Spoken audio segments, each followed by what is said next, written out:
Darkest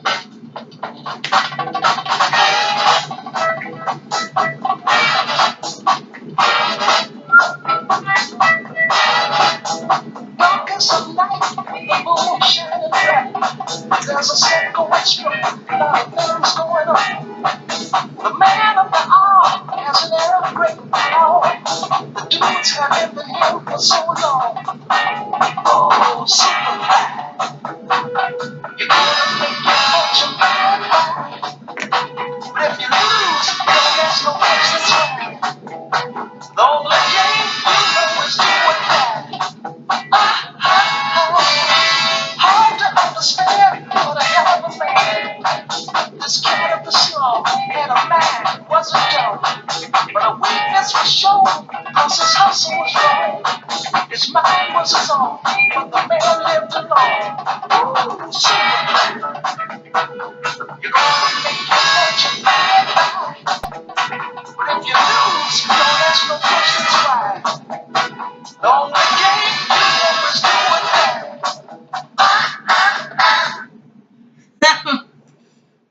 What's going on, my crazy lovelies? It is Tuesday, which means it's actually a Friday for me because I am off for work the next day for 4th of July, and I'm already prepping to turn up. Okay? Yes.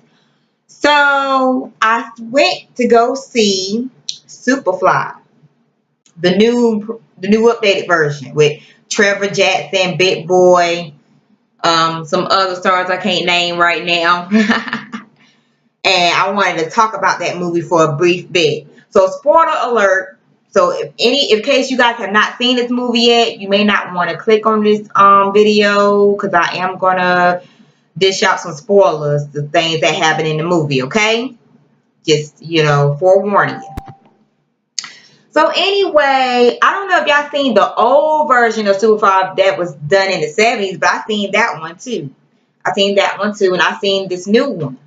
And let me tell you, people are sleeping on this movie. Okay, this was a good ass movie. It was hood raw.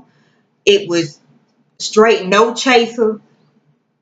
It's probably the best hood gangster movies I have seen thus far up to date. Aside from American Gangster with Denzel Washington in it. Okay, so the movie is about this drug dealer slash pimp, I guess you want to.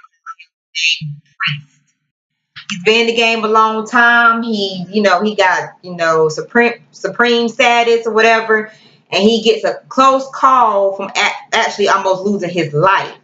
So he decided he want to get out the game. I mean, get out for good, never looking back. So basically, that's what the movie is about. And he has two girlfriends. He has his main chick named Georgia, and the other Latino chick, I can't remember her name, saved my life, that he lives with. Okay? So, yeah, this movie had a little bit of everything in it. It had the hood, the clothes, the flashy clothes. It had the women. It had the money. Had the crazy, nice, fast cars. It had everything. It had some good fighting scenes, like martial arts, boxing, karate fighting scenes. And I heard Trevor Jackson said he did his own stunts. That's what he said. I mean, it had a little bit of everything. You know what I'm saying? You had some Mexican drug lords. You had the Superfly crew. I mean, it had the rivals. It had the cricket cops. It had everything up in this piece. Okay.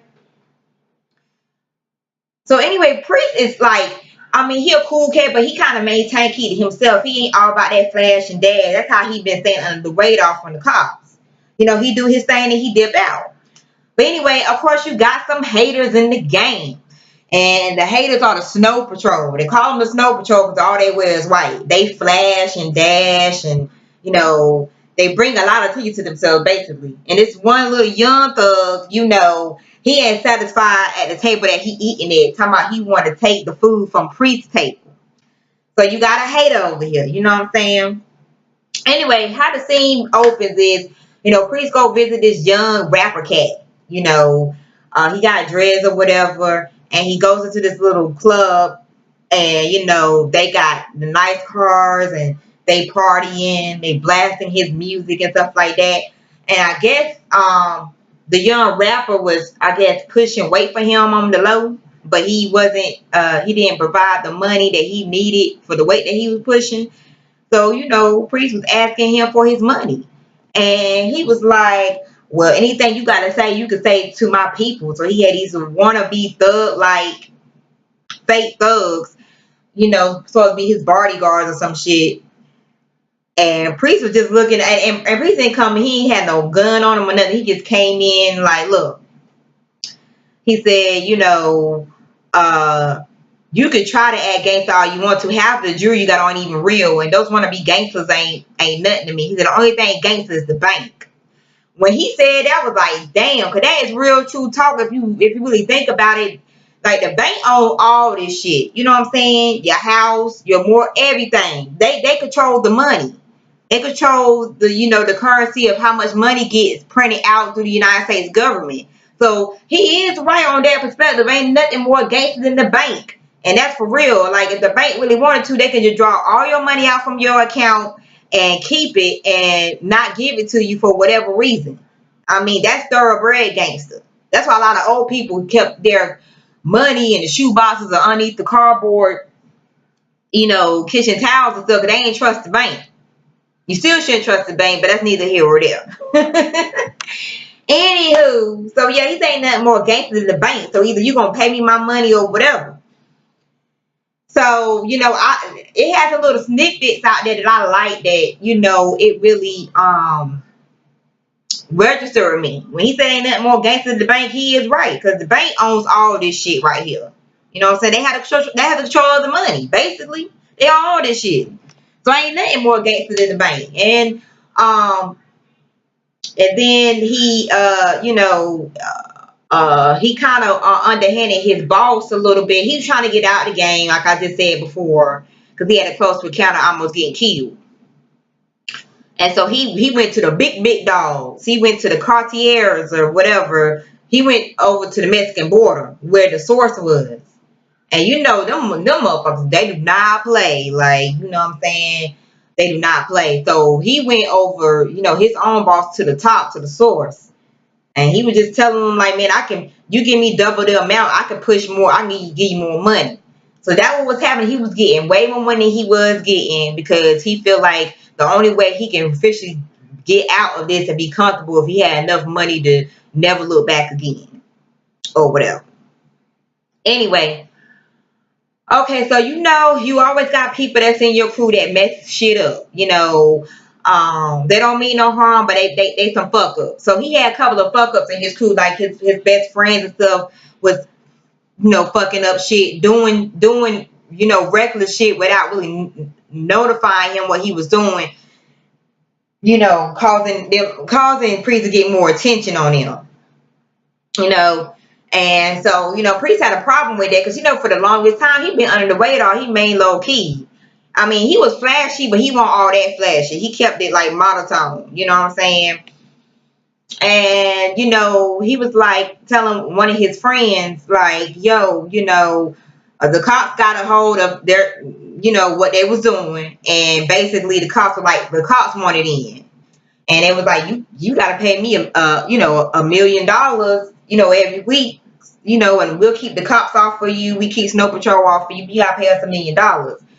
And Priest won't feel it, but he had no choice, you know what I'm saying? And he was like, his friend was like, well, at least we got the cops on our side. He said, I said, Priest was like, yo, you a slave to the cops. He said, eventually they're going to get tired of you and they can either kill you off or take you to jail. You know what I'm saying? I ain't trying to be down for neither one of that.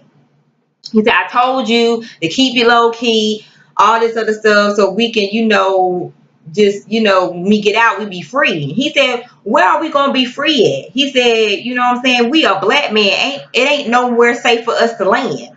And when he said that hit something else. Like, as a black man in America, it seemed like it's no place to be safe. Or black women either. Like, the color of our skin, pose a threat every day we walk out that door that we may not return home again. And he was just saying to Priest, like, where are we going to be safe at, bro? Like, we black men. Like, ain't nowhere for us to really land where we could be completely safe with our lives, you know. And that's technically true. Like, just because what we look like, it poses a threat to, to other people, that what, gives them cause to attack us just because we look threatening, and that's some fucked up shit, but it's the truth though. You know what I'm saying? It's real talk. And so, the movie as a whole had a whole lot of like hidden messages and undertones in it, even though it was like a hood ass movie. But it was really, really good. Like, I was on the edge of my seat from the beginning to the end. It kept you, intrigued through the whole movie. So, I loved it. I think they did a really good job how they directed it and everything. And of course, it's based in Atlanta, ATL. ATL is a melting pot for everything. A lot of people say it's kind of like the black chocolate city, for the South. You got DC considered the chocolate city, and ATL, it's like the black chocolate city for the South, basically. Like, you can make a lot of money down ATL, whatever. So anyway, but yeah, so the movie was great. And then, on some other tips, they was talking about, like I said, he had a rivalry called Snow Patrol. This little young thug wanted to out his ass so he could take the throne. And the other dude that didn't have no problem with him before, the older guy, was like, yo, ain't no need to be doing all that. There's plenty of money out here. And he was like, well, you make me lose money by being reckless. I gotta go pay other people to keep them quiet. And he like, well, what you trying to pay peace? Trying to pay that dude in gold? And that signified to me that, he if he didn't know, or if he did, I don't know, that he sarcastically is saying that the American dollar bill is worthless, yo. It doesn't really hold no weight no more. You know what I'm saying? It just, basically America is living off credit. And if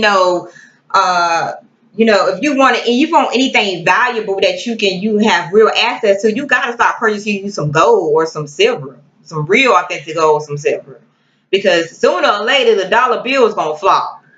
We already in the economic crisis. And it's already slowly happening. So when he said that, he basically saying, this paper money ain't really holding no weight. Like, you really want to hold some real weight to your boy Priest? You trying to pay him in gold? You know what I'm saying? So, that triggered something in me when he said that, about how the economy is, the American economy is going down the way it is, plummeting hard as shit. You know what I'm saying? The living expenses doesn't match what they pay you, your pay wages. You are overworked, often overworked, underpaid, and then they raise the living expenses like crazy, and they expect you to be able to, survive out here.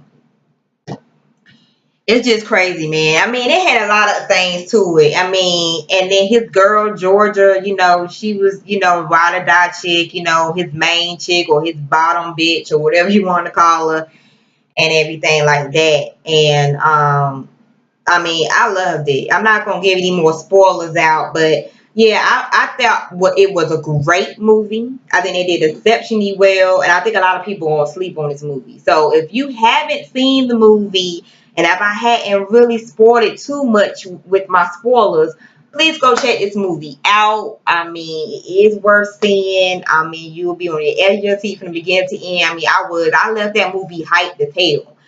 When I left that movie, I went and downloaded the soundtrack, and I was listening to the soundtrack the whole way back home, yo. And yeah, and Trevor Jackson with his pretty ass, he's too pretty for me, but he was looking kind of real good in the movie. And no matter what he was doing, fighting, whatever, he kept that damn hair fried, dyed, and laid to the motherfucking side. It had no strand out of place whatsoever. He was like, yeah, I'm a gangster, yeah, I'm fighting, but I'm gonna look good while I'm doing it, shoot. I ain't even lying to you. So yes, people, watch this movie. Please go see it. And if you have already seen it, let me know what you thought about it. Put your comments down below, like, comment, subscribe, share, what have you. I hope you guys have a wonderful 4th. And till then, goodbye, crazy lovelies. Peace.